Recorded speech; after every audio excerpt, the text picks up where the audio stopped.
Welcome to today's webinar. The official title is JANDI for Schools, Bringing Remote Learning to Life. So at JANDI, we do have a little bit of unfair advantage because we have access to customers like you. So we can see what's working, and when it comes to communication and collaboration between the students, lecturers, and the faculty management team. So that's why we've put all of that into today's workshop, and Prakesh is going to share further. So this webinar is right for you if you are interested to improve your students' learning experience on top of online lessons, and you want to collaborate better with your fellow instructors, university admins, and students. You are part of a student society, or you are advising a student society and also responsible in driving engaging activities.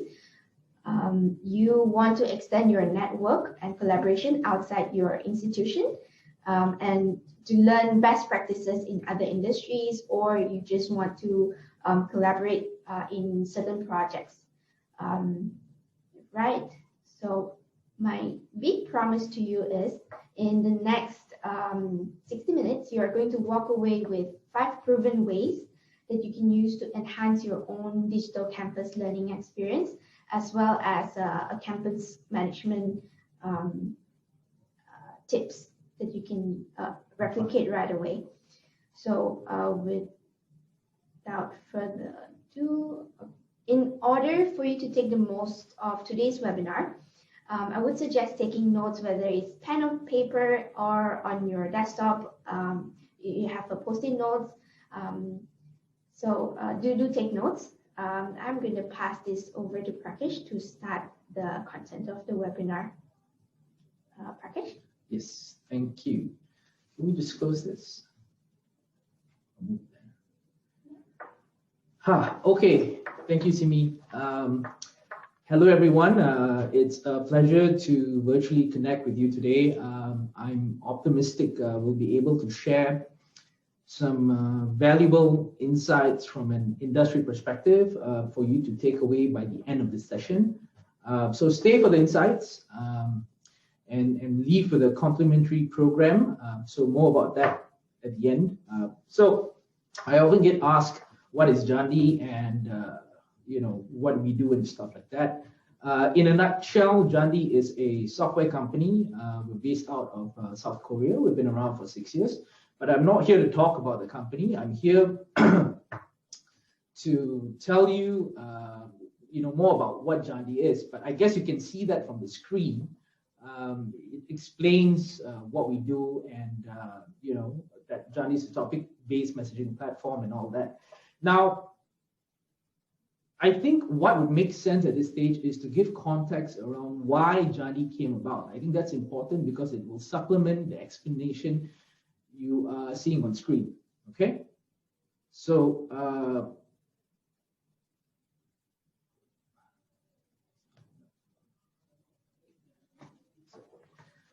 if you pick up a smartphone today, chances are you'll find several messaging apps already pre-installed, or when you purchase it over the counter, the apps already pre-installed.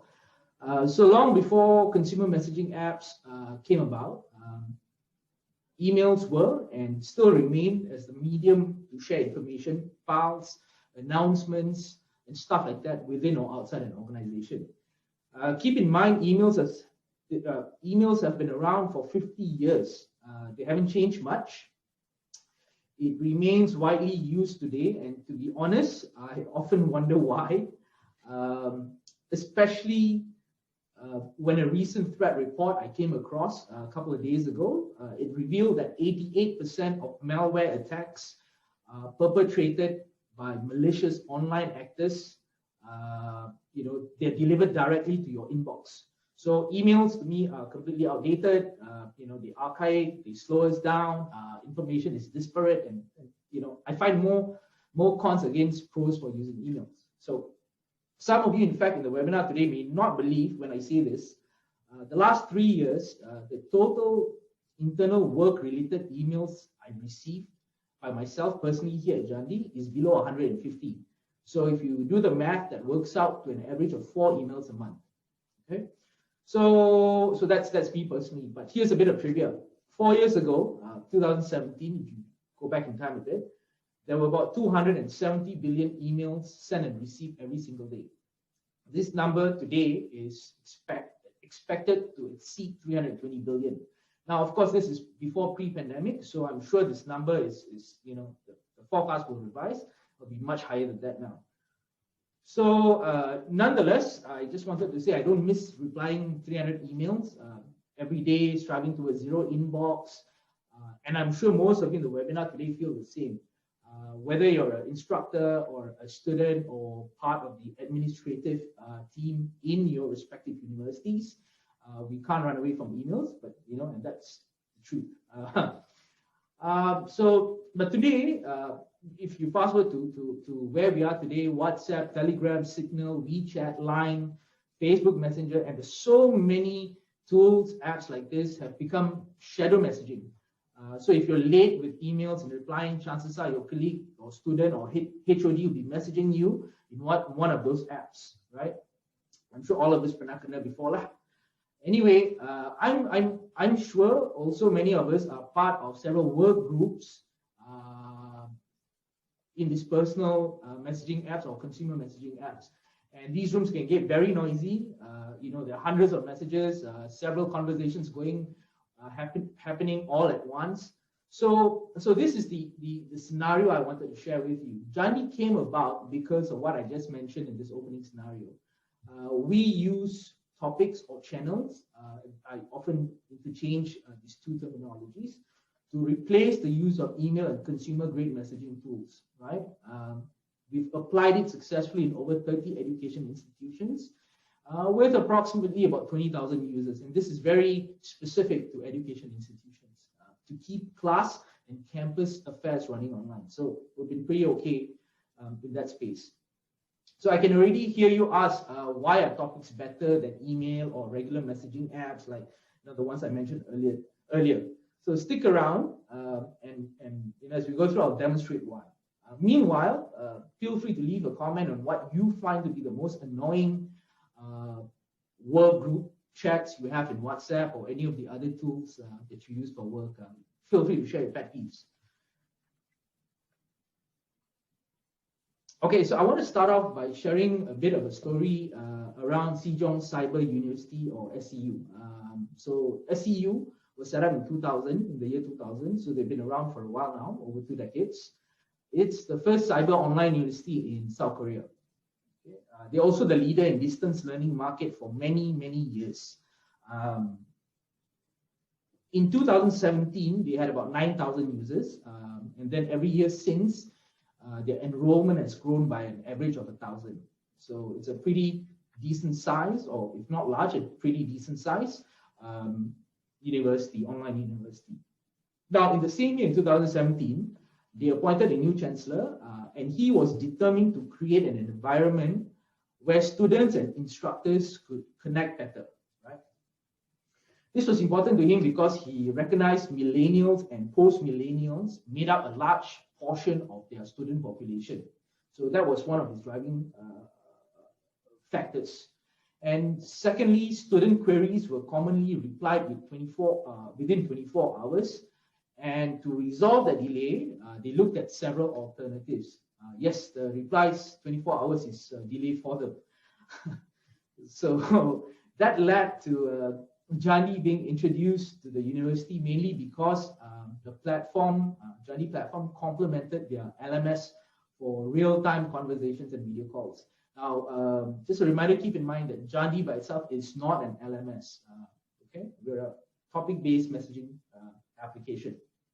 So once the university releases, so how does SCU uses this is once they've released the timetable and schedule for lectures and classes in the LMS. So that refers to number 1 on the GIF that you see scrolling through your screen. Students then enter the live lecture topic on JANDI. So that's number 2, right?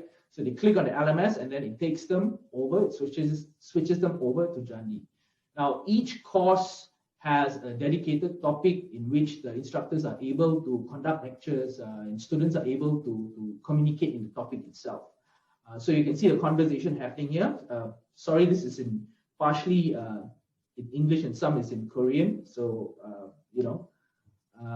so that's now shown in screen number 3. Okay. Now for students who are absent, for personal reasons or whatever, all the messages, the discussions, the Q&A during the live lecture that happened in that topic remains there. So they can access that information anytime, whenever, wherever from using any device. So by the way, while I was preparing the content, I couldn't help revisit the time when I myself was a distance learning student. So I had enrolled in a postgrad program with a uni in Australia. It was my first experience logging into a uni's LMS.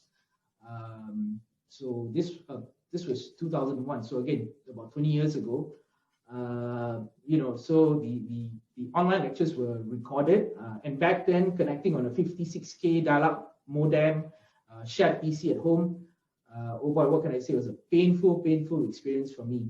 Anyways, in summary, so to take away what SCU did successfully was they created real-time live classes held in topics, empowering student-instructor communication. So this brought the students and instructors much closer. Now absent students were able to catch up by reviewing conversations within the topic.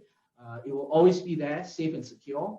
And then by integrating, so SCU, by integrating the LMS and JANDI, it makes it easier for students and instructors to participate effectively. This fosters a better digital classroom community.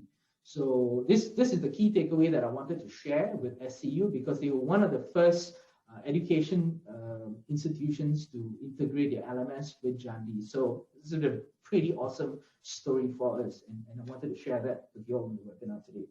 So drop us a comment about what LMS you use, if any, or how do you manage virtual classes currently, so share with us how you do it.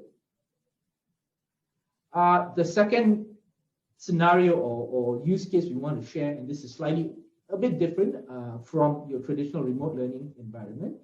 This is around managing a campus or distributed branches. If you have more than one campus or different facilities, how do you manage them? And I think if there's anyone in the audience today whose function is more towards administrator, you might want to pay extra attention. So the customer in question we're talking about, or the user in question we're talking about, is Dunlu Edu Group, DEG. They started out several years ago and has since expanded their centers in 3 different locations in Taiwan. They teach courses from elementary to high school. They have over 2,500 students learning from the centers. So they rely on digital tools and traditional classroom delivery, teaching delivery. But the main challenge for them was it was largely internal. Okay, so if I were to break down the main issues they faced very quickly, there were various teams and departments who weren't in sync. So you had different branches, different teams, different people, and there was literally no visibility into what was going on between the branch and the main office. So things like parent inquiries, registration status, changes in scheduling, operational issues, HR, marketing, sales, everything was in silos. So suffice to say, things were falling off the cracks. It was a case of one team knew something, the other team wasn't aware of the information, or it didn't reach them on time, or it was completely lost in noisy chat rooms or buried under tons of emails.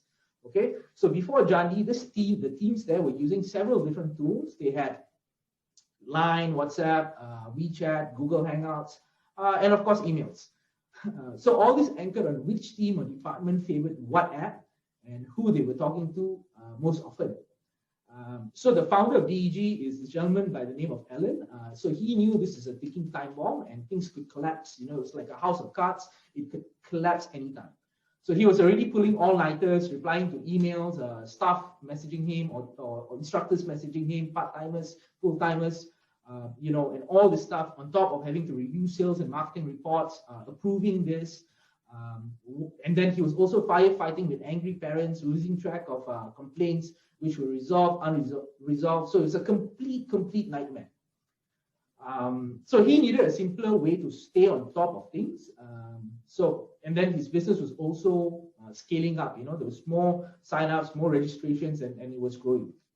So what we did was we started out with a test pilot group that we ran internally for the team that did the most administrative functions. So instructors, both part-time, full-time, who were teaching at the centers were not included. Students were also not included in this phase. So this was purely to run a pilot to streamline the processes, the workflows, and optimizing what needed to be done. So there was a group of 20 people directly responsible, and they were part of this pilot. So we created a workspace for this team, and then this was managed by the founder and a few of the head of departments. So in the secure and safe space, every one of the administrative team had access to information and announcements the moment it went out from HQ to branch, and also vice versa. So then daily reports, files that contained parent inquiries, registration status, among other things, were uploaded to the respective topics in the workspace. So instead of different things going through different medium, different channels, cloud storage here and then everywhere, it went into one single platform. Okay, so that solved some of the problem. Then with read receipts, everyone knew who read the messages. So deciding to follow up immediately or to wait, it wasn't a guessing game anymore. So if someone read the message, they knew, okay, they could follow up. So there's no more shadow messaging involved with sending additional messages or another chaser email. So all that was done, and because not everyone is privy to the same information. So for example, there are financial figures or student data. Certain topics or certain topics were set as private. So there's that option to do that. Only those invited could participate in these topics to collaborate and comment and share files and do all the stuff to bring everyone together and to get to increase productivity. So over the years, some staff left and then new ones joined. But the good thing is the information stays in the platform. So this made the task handover much simpler for the new joiners in the company. So because managing inquiries from parents took up a large part of the team's resources, the DG team implemented a CRM. I'm sure some of you in your universities also would use a CRM, or if you don't have a CRM, you might rely on a manual method, and usually that would be a spreadsheet. But either way, it's great because you can always integrate these applications or your CRM to JANDI, and this is what DG did. So every time there was an inbound inquiry to a topic, then the staff would immediately get notified about that inquiry coming in, and people can act on it quickly. So while a platform like JANDI helped in organizing the distributed teams, optimizing the internal work processes and workflows, creating better visibility into operations, HR, organizing data and files in a much better way, this key significant takeaway here is that the founder himself drove these changes top down and bottom up by working closely with his team. So it's not always a tool. So it's a combination of processes and people that comes together to create, to streamline operations and to do all these things in an educational institution from an administrative perspective. So tell us how you manage your internal processes, in raising a purchase requisition, if you're submitting reports or claims. What do you do differently and how do you do it today? We'd be happy to hear from you. Next, so we said we're going to share a few things on how it can enhance your learning experience in your digital classroom and also manage your physical campus, right? So we've seen a couple of real life use cases so far. There are many ways you can use JANDI to enhance your campus experience, be it if you're an instructor, student, or administrative, or if you're in an administrative role. This is the second part of the webinar. We'll walk you through the basics of setting up your space for success. Very important to be able to set up, your workspace so you're able to get the best out of the platform. Then how do you digitize the learning experience? So this will involve about using Zoom. We will not be integrating LMS here. This is purely within the platform. And then we'll talk about setting up topics for student clubs, activities, and student government. So this all enriches the university life for students. Then, of course, managing admin or faculty operations. And then my favorite is partnering with outside organizations. So this is about 4 or 5 things that we walk you through to share with you how we can enhance learning experience in your digital classroom, as well as if you're managing a physical campus. Okay, so sorry, 1 second.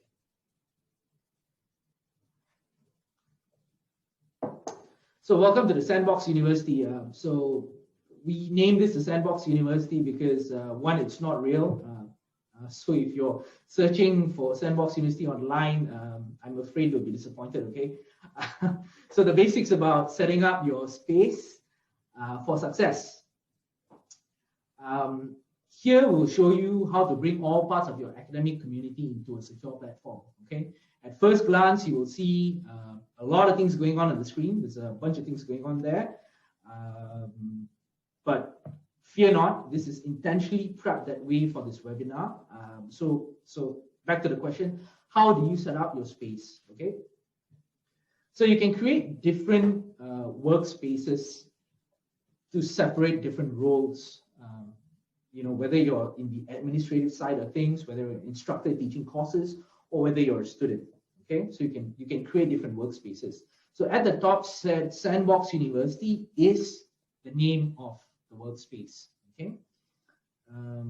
But for the purposes for this webinar, what we've done is we've organized all 3 in one place, so it's easier for us to walk through and show you how you can set this up for your internal purposes or your own use.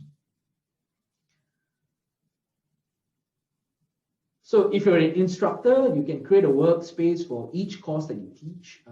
So this can contain a set of topics for classrooms or work discussions, group projects, and office hours, and so on and so forth. So if you want to reconstruct a full campus experience, you can create another workspace for students where they can socialize and engage around campus life. So some topics you can create here might include one for student government, clubs, societies, or associations. So if you're part of the administrative branch, so maybe creating a topic for scholarships or financial aid topics, a great way for students to get informed about, you know, support from the university. So these are some of the examples, depending again on which role you play. Okay. So in this example in front of you, you can see we've created and organized set of topics for administrators. So the administrator shares the same name, ironically, as me, but looks very different.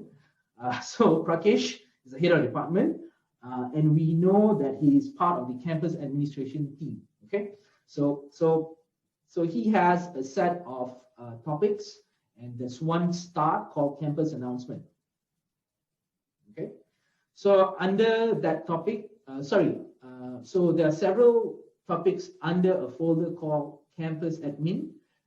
You can see the campus. You can see the folder icon, and then the name campus admin. Next to it's 5. So that 5 denotes that there are 5 topics under this folder. So the folder feature is very easy way for you to stack or nest topics of similar nature in one folder. Easy to look up, easy to go back to, right? And this is start. And there's a star next to the campus announcement topic. Okay, so that's on the top part about topics, about setting up your topics in this particular screen. Below that, there is a section called chats. Now, one-to-one chats are a great way for you to reach out to anyone in the workspace if you prefer to direct message them. Okay, so you can one-to-one chat. And then on the other side of the screen, on the right-hand panel, you have org charts. So sometimes in a large organization, there may be several hundred or thousands of employees. The org chart is where you go to look up the users in the system based on their departments or sub-organization, or even if you know their name and you want to look them up, you can do that through the org chart function. So that's a bit on that. And then, but what's important is when you're setting your workspace up for success, it's important that you create a very clear profile with a photo, fill out your details, and also encourage other teammates or users in your environment, your platform, to do the same, because it'll make your workspace feel a lot friendlier, and it will also feel like there are real people in this virtual workspace. Now, all this is setting yourself up for success, because when you're running online classes, or when you're connecting your Zoom, which we'll talk about next, it'll feel a bit more friendlier, and it doesn't feel alien. Okay, so that's that. And the other thing you can do, I just want to add, the other thing you can do in your profile is you can communicate important things. You can share your office hour schedules there. You can put a note there. You can share language fluencies, literally anything that you want to do in those comments. Okay. Next, very quickly. Okay, so hosting online lectures using Zoom in JANDI. Okay. Setting up a virtual classroom in JANDI is very, very, very easy.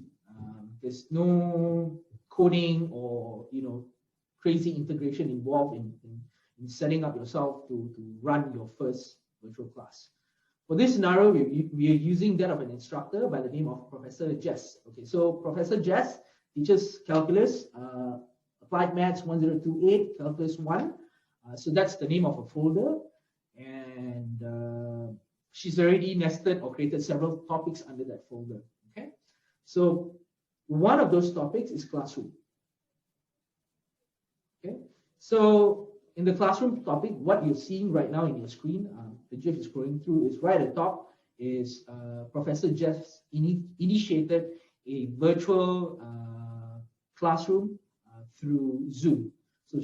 So by sharing a Zoom link, she's able to start her lessons in online lecture.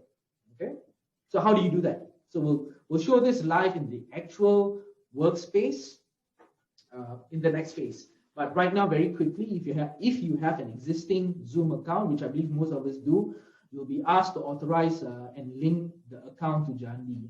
So you can do that very easily.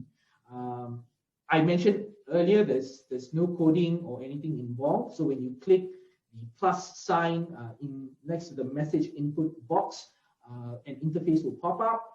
So you'll see Zoom there, and then by clicking next and so on and so forth, you'll be able to link your accounts, authenticate, and start using. So bear in mind, again, this is example. We have not linked it to an LMS. Everything that's happening here is within the Sandbox University workspace itself. If you have any questions about integrating your LMS to JANDI, please reach out individually to talk to us. We'll be happy to discuss this further, as it's done via API calls or webhooks. So that needs a separate discussion by itself.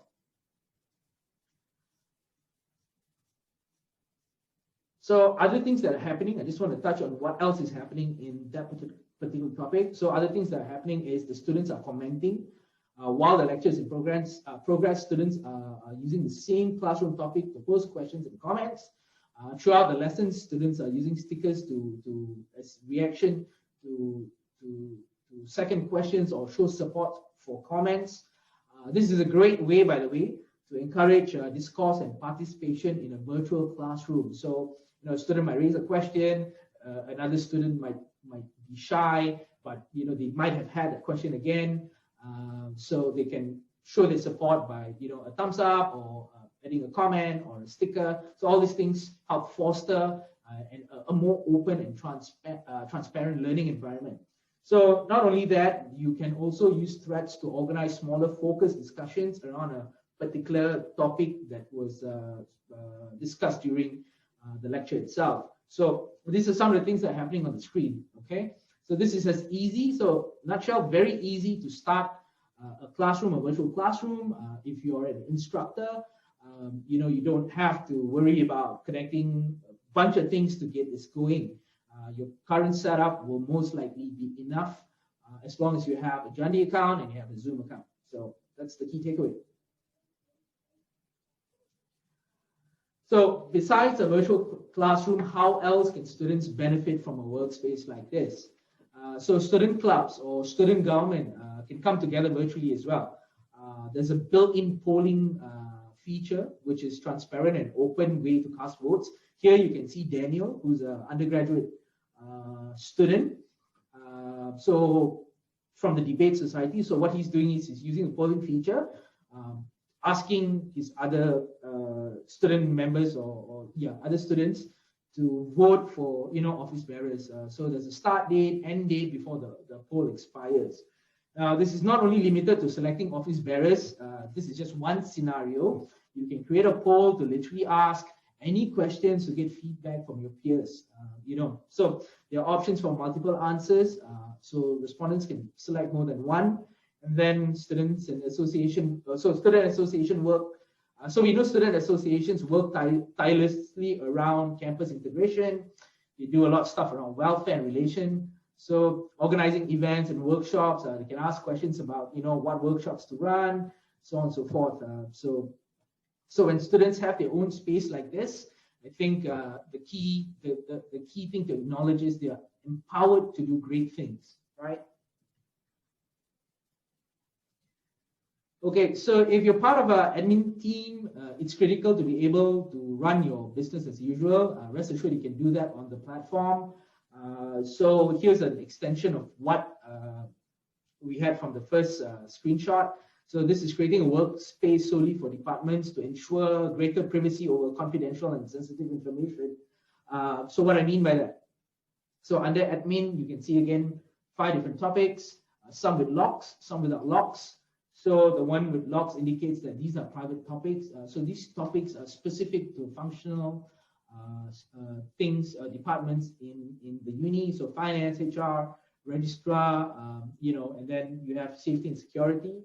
So those are some of the examples of topics that were created. But you're not limited to that. You can always extend and create things to alumni relations, academic advising, or career services. So these are all the other topics you can create depending on how your respective universities are set up. So here are some additional tips on keeping your campus community channel informed. So this is an announcement only channel. As you can see, my lookalike Prakesh has made an announcement regarding a fire drill exercise. So this exercise, this announcement is meant for everyone, and then it is pinned to the top of the topic. So anyone who comes into or checks in this room will be able to quickly go to the pinned message and see what's happening. So you don't have to scroll through a whole bunch of messages to understand what's going on. And then on top of that, there was an internship program that's happening with the Engineering Society Malaysia. So there's an announcement on that. So these are some of the things that's happening in this particular topic. And you can curate and create things which works for you. Okay, finally, extending collaboration outside of the institution. Now, this is my personal favorite way of using the platform, partnering outside the organization. Collaboration is key aspect in academia. I think most of y'all collaborate and work together with your counterparts from different agencies, researchers, or and different sectors. So what the platform provides is an associate feature. So you can see Andy here is an associate.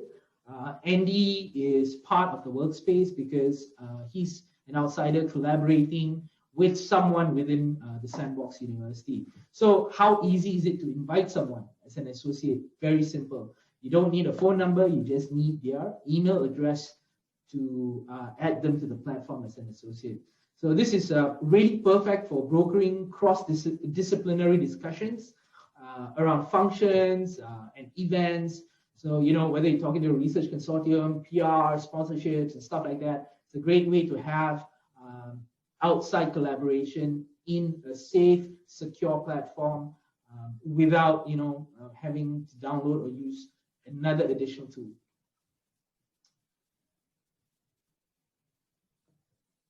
Signing into a workspace. So if you're a first-time user, you want to sign up and test it out by yourself or with your team, signing up is a very simple process. Go to www.jandi.com, click the sign up for free, and accept the terms and conditions, and then hit next. You'll be able to sign up. JANDI is available or accessible a few ways. There's a web browser like the one you're seeing on the screen. You can also download a desktop app and a mobile app. So both Android and iOS friendly. Now, I'm going to sign in because we've already created a space.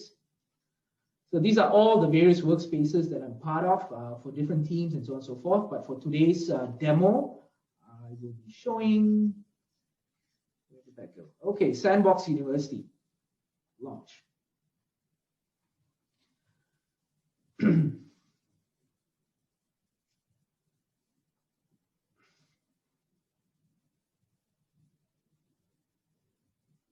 Okay, so so when you look at the layout, when you log in for the first time into your workspace, it obviously will not look like this. There'll be standard, simple topics set up for you. What you can do is to start then creating. Now, to do that, what's available on the screen? So, well, what do we have? What do you have going on? So, we have just consider it on the three main folders, which are applied math, campus admin, and student council. Now, the three parts in the screen, you have your left panel, center panel, and the right panel. I'll start off with the left panel. Topics. So we spoke a lot about topics and what type of topics, private or public, and all that stuff. And then we saw Professor Jess early in the screen. She had her classes going on. She had, sorry, where was that? Classroom. Okay. So yeah, so she had classes. So she launched a Zoom link, had an online lecture go on, and then Daniel, commented, and all that stuff happened in here. Okay, so that's how Professor just did it. So I just want to circle back a bit on how easy is it to link your Zoom account. The plus button, it opens up an interface, and here we have Zoom. And this is the icon you have to select, option you have to select. You'll be requested to link your Zoom account, and it's a one-time activity. We are not able to do it because we're already on a Zoom call and it's already linked. So that just pops up here, right? And then when you click on the link, anyone in this particular topic is able to join and attend the lecture. So I'm going to delete this as we don't need it now. Okay, so that's that. Now, how to create a topic and what are some of the practices to do that. Okay, so, right, create a topic plus icon, and then you'll be asked to name your topic. So for the purposes of this, I'm going to create one, and I'm going to call it Law 101, okay? So I have an option to select whether I want it in chat view or board view. So choice is up to you. It's just understanding what these two options offer. So chat views are great for two-way communication back and forth. Board views are great if you want to make a one-way announcement and then have people to comment it below that announcement. So think about Facebook posts when you post something and then you have people commenting below. So that's board view, right? Chat view is your standard, like everyday interface that you see on other messaging apps.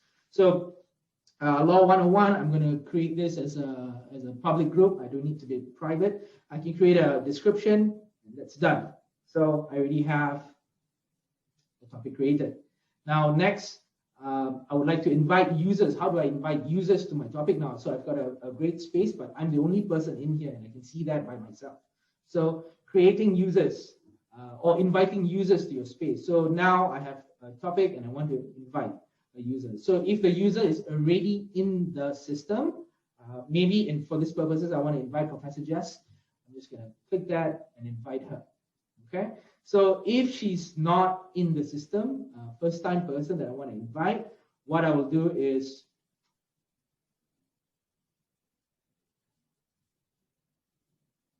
I'll invite a member.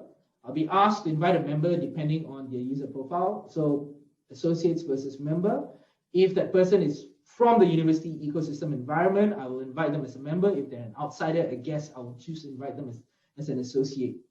So invite a member, input the email, and then hit enter. An invitation will go out for them to invite a new member. So that's a bit about creating a topic and inviting a user to your topic to get your classes going. So once you've invited all the students or anyone else involved, then great. You're able to start your online lectures, show you how to do that with your Zoom, linking up your Zoom account. So that's pretty straightforward. So now sometimes then as you go along, you might have several courses or several different topics. If I were to fall back on what Professor Jess created, so she has one for classroom, she has one for Ask the Prof. So if students have any questions, they can drop in and ask a question. She also created one for book recommendations. Maybe she wants her students to read more. So she's going to share certain book recommendations in here. And then things like course announcements, maybe the updates, changes in scheduling and stuff like that. She can do it there. And then office hours. So you can have office hours now literally anywhere, and then you can talk to the students or even your teaching assistants in this particular topic. So she's created all that, and it's so easy to organize it in a folder. All you have to do is drag and drop, right? So it just goes in there. Okay. So creating a folder is also easy. There you go. Press on the create folder, create a folder, name it, and you're done. I'm going to delete that. We don't need that. So that's that part.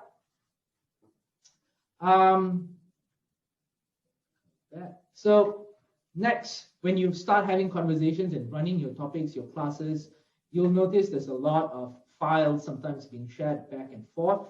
And it can get very hairy if you don't know how to look for a file. Okay. So there's a couple of ways you can do this. So there's a couple of ways you can do this on your platform. Now, for the purposes of this demo, I want to look for one particular file, and it's called BM Internship. So I know I saw it in one of the groups, but I don't know which group is it, right? So what I'm going to do is I'm going to go to toggle search. So we've got a very intelligent, smart search function. I'm looking for a file, and I know the file name is BM. I'm going to type BM, and it's going to show me. It's going to show me the file itself and any conversations that were tied to that file. So in this case, click that. It showed me that Nadia shared this file. It was shared on March 12th, and it was regarding an internship program. So I want to know who Nadia is. I click that. I can see campus admin. Okay, and then her contact details and all that stuff. Now, if I have a question for Nadia, I can type it here, and Nadia would get alerted. I can also use, to get her attention rather quickly, I can also use this by pinging her, which is the mention feature. So Nadia will get alerted, and she will be able to respond. So we've covered folders, topics, setting up your Zoom call, and searching for files. Okay, so it's the center portion. Now, this is your text input screen, your message screen. What you can do here, a couple of things. You can upload files from your local drive. We have a built-in JANDI drive. JANDI is natively integrated to Google Drive, Dropbox, and I also mentioned Zoom earlier. Okay, so if you need to upload files or share files, you can do it from all those different applications. Okay, so we've covered toggle search. Next, very quickly, we have a function for to do. If you need to set a reminder for yourself, forgetful like I am, this is a great function to set yourself a reminder. So when I do that, I'm going to go to this room. Let's use this topic. So I'm going to say,